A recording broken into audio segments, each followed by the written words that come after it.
நீங்கள் கவலைப்படாதீங்கண்ணா, உடன்பிறப்புகள் நாங்கள் இருக்கோண்ணா.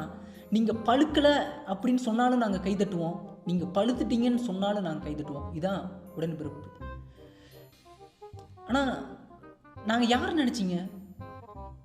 அன்னைக்கு கருணாநிதிக்கு சொம்படித்தோம், உங்கள் தாத்தாவுக்கு சொம்படித்தோம், நேற்று உங்கள் அப்பாவுக்கு சொம்படித்தோம், இன்றைக்கி உங்களுக்கு சொம்படிக்கிறோம்.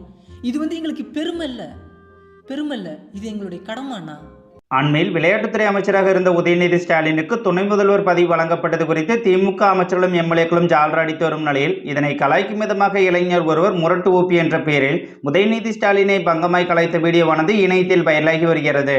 குறிப்பாக உதயநிதி ஸ்டாலின் நடித்த 15 திரைப்படங்களில் 14 திரைப்படங்கள் தோல்வி படங்கள். இதைவிட துணை முதல்வராக வேறு என்ன தகுதி வேண்டும் என்றும், மேலும் கலைஞர் கருணாநிதி, முதல்வர் ஸ்டாலின், உதயநிதி ஸ்டாலின் மட்டுமல்லாது அவரது மகன் இன்பநிதி வந்தாலும் சொம்படிப்போம் என திமுக உடன்பிறப்புகளை கலாய்த்து தள்ளிய நிகழ்வானதும் அரங்கேறியுள்ளது.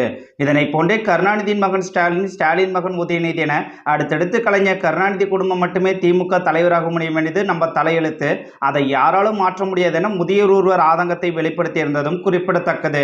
மேலும் மக்கள் வரிப்படம் ரூபாய் 42 கோடி தண்டமாக கார் ரேஸ் நடத்தி வீணடித்த உதயநிதி ஸ்டாலினுக்கு துணை முதல்வர் பதவி வழங்கியுள்ளார்கள் என்றால் இதைவிட கேவலம் வேறில்லை என முதல்வர் ஸ்டாலினை எதிர்த்தவர்கள் கடுமையாக விமர்சித்து வருவதும் கவனிக்கத்தக்கது.